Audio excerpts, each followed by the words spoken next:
Dr. Plashery. First of all, many thanks to the organizers for financial support project and for the opportunity to present our work. I hope to show you that peculiar properties of nematic liquid crystals influence the normal Brownian motion to such that it can be called anomalous.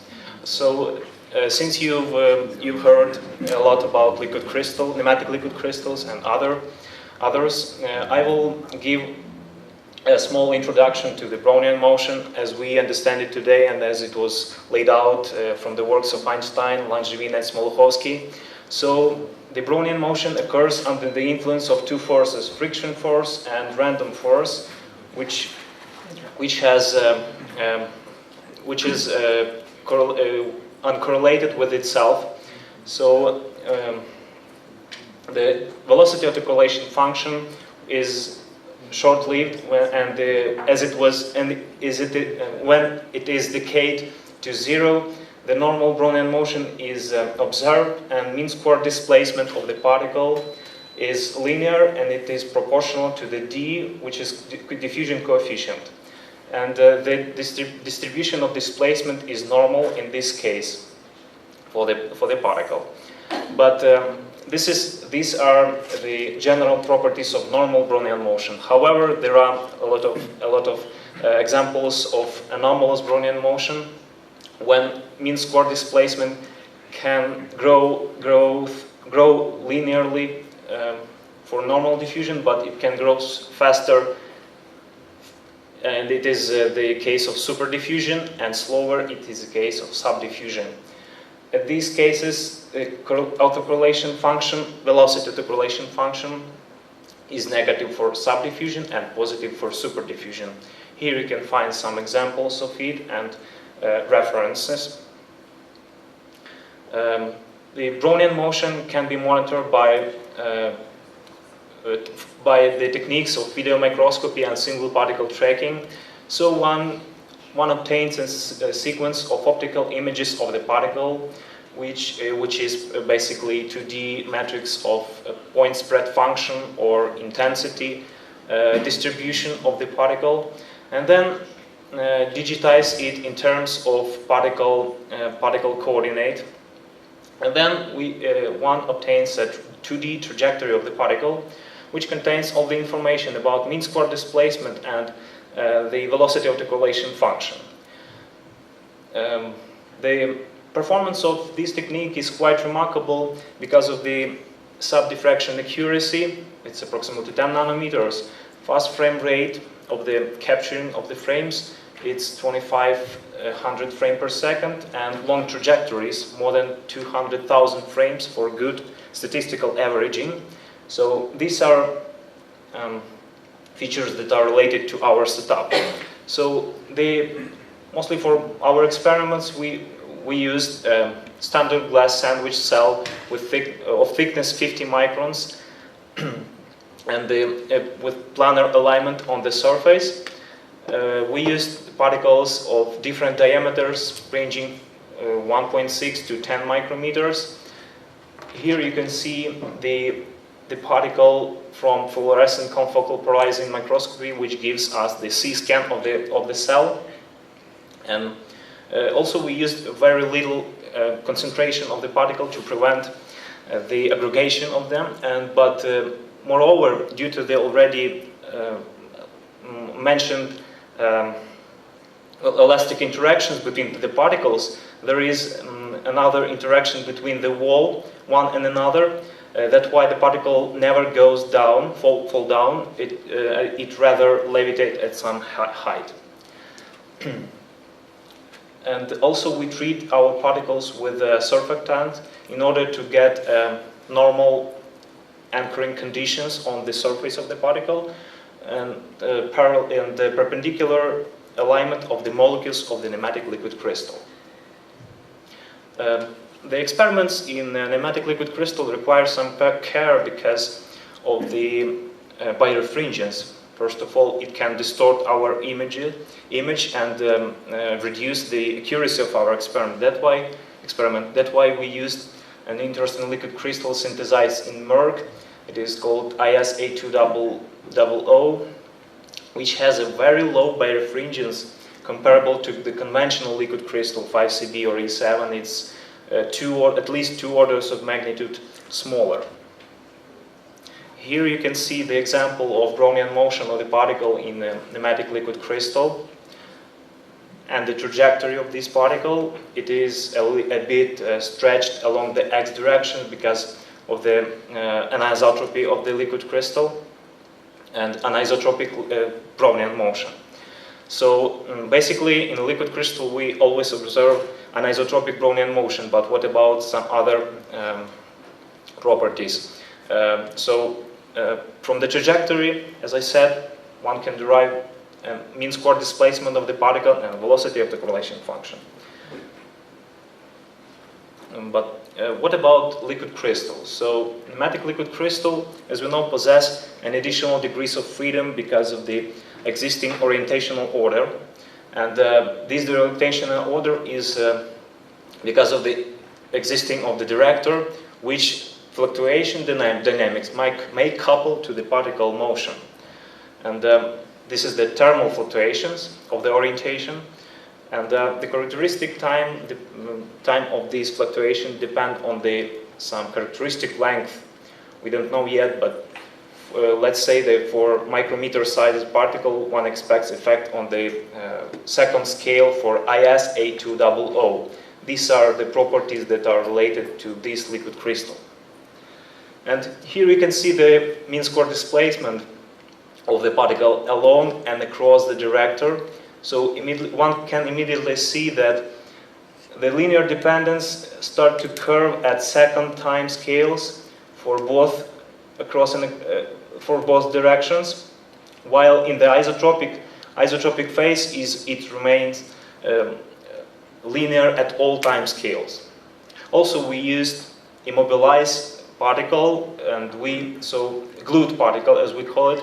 So we preliminarily glued particle to the bottom of the cell and then measured the MSD.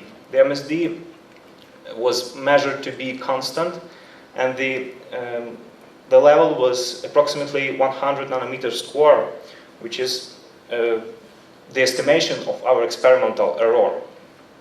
Also, the mean square displacement can be interpolated by power law function, and to get the better insight into the different regimes of the Brownian motion, we also calculate velocity of the correlation function, and one immediately see that we have a lot of different regimes here. So first, the velocity of the correlation function goes positive, and then it becomes, which is related to the superdiffusion, and then it becomes negative for both directions, of course, which is related to the subdiffusion, and then it vanishes to the uncorrelated noise. Whereas in isotropic phase, it is very good. One can very good see that this autocorrelation function is white noise or uncorrelated at all time scales. So we also estimate that crossover times. So when the regime changes from superdiffusion to subdiffusion, we denote the time T super, and then T sub for the time crossover from subdiffusion to uncorrelated or normal diffusion. Now, using this range, we can interpolate these parts of the curve by this formula power function and get the exponent alpha, and we got that for superdiffusion we have 1.3, 1.2 alpha, for subdiffusion 0.4 approximately, and then it goes linearly. And also we did experiments, the same experiments for different sizes of particles, and one can clearly see that there is a quadratic dependence of the characteristic times versus size of the particle. And one of the last slides, I just want to give a small qualitative explanation of this effect. We're still waiting for some theory. So basically, one can observe the anomalies in diffusion of the particle at these time scales, which are related to this formula, related to some characteristic length which we have at the experiment. So it can be the size of the particle and the size of the cell. Basically, we can calculate the time range with this characteristic size. It's 0.3 and 30 seconds, which is very good, which has a very good agreement with our experiments of the existing of the anomalous Brownian motion. Basically, if we can imagine the particle as a boat on the sea and the waves on the sea as a director of thermal fluctuations, we can realize that the boat cannot feel the waves shorter than its size, diameter d, and the biggest waves that can contain the cell are of the period th, which is related to the size of the cell. And conclusion. So we believe that the Brownian motion of colloidal particles in a nematic liquid crystal is anomalous at certain time scales, and which are related to the relaxation time of the nematic director, with a very good spatial precision. We can say that both superdiffusion and subdiffusion behaviors of the MSD curve of the particle are observed. And we also think that the observable anomalous diffusion may attribute to any dispersing environment with reduced symmetry and orientational order. That's all for me. Thank you for your attention. Thank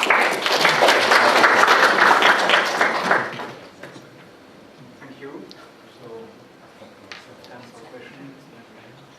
I have a question because you have chosen to study colloid with homeoscopic anchoring. Yes. And then you have drawn everywhere the defect associated with anchoring with topology. I forgot to mention. Yeah. But in your conclusion, you do not say that the defect should play a role. And wouldn't I understand that you only need theory to take into account the effect of the defect. But it could be interesting also to compare with planar anchoring, where you expect no topological defect, and if it changes. Thank you for your question. So we did the experiments not only for the dipole structure or normal anchoring conditions, but for weak normal conditions and for the planar conditions. So we observe almost the same behavior. So we start to think that the effect of the existing of the defect near the particle is not so sufficient. Other questions, maybe from the students? So, students have preference. Thank you. As I understand, you're saying that this diffusion mode is related to the boundaries of your cell? No, to the fluctuations of or relaxation of the director orientation.